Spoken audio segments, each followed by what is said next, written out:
Hi there, welcome to Navigating Graduate School Application. My name is Ebenezer, and if today is your first time visiting my YouTube channel, do not forget to subscribe to my channel. So in today's video, I'm going to explain some categories of universities in the US and their research classifications. This will help you make an informed decision as an international student wanting to study in the US. So the US have several universities. And this university can be classified as private or public universities. So private universities are normally funded through tuition payments, donations, and also endowment. And with the public universities, they are normally funded by state governments. So private universities tend to be quite expensive for international applicants, and also for public universities, they are more, more affordable compared to private universities.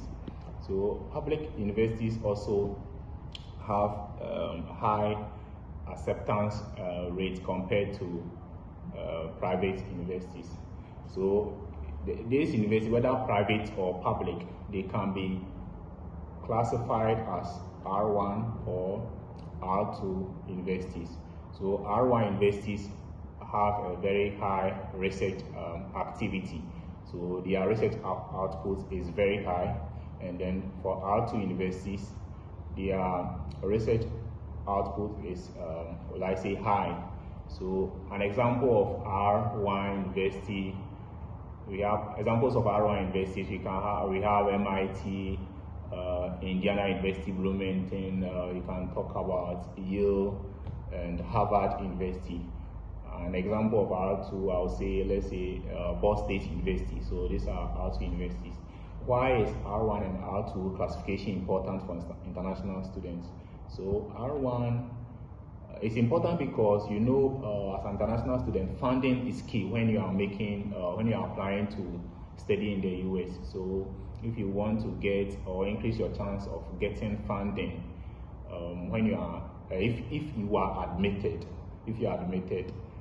I would say try as much as possible to apply to a very high research intensive university, that's R1 universities. The reason is that they have a lot of funding opportunities in the form of teaching and research assistantship positions compared to R2 universities. Though R2 universities also have some funding opportunities, it's not as much compared to R1 universities. So if you're an international student from Ghana, Nigeria, Togo, Ivory Coast, everywhere, please do your best to make a thorough research on the type of university you're applying to, whether private, public, and then also whether R1 or R2 university, because this will help you make an informed decision regarding funding. And also, as an international student, we don't just want to apply to any university because people are applying. When you are done, it will also give you an opportunity. Like, let's say if somebody attend Harvard University and someone attend, a less classified university, that person will have a lot of reputation. Even on your CV, having Harvard alone on your CV is, a plus to you. So do not just apply to any university. I advise you do good research to apply to a very high research intensive university, especially for research lovers, masters and PhD potential students. Do your best to apply to a very high research intensive university because of funding opportunities. So I hope today's video helped you make an informed decision. And please, if today is your first time visiting my channel, do not forget to subscribe to my YouTube channel. Thank you, and see you in my next video.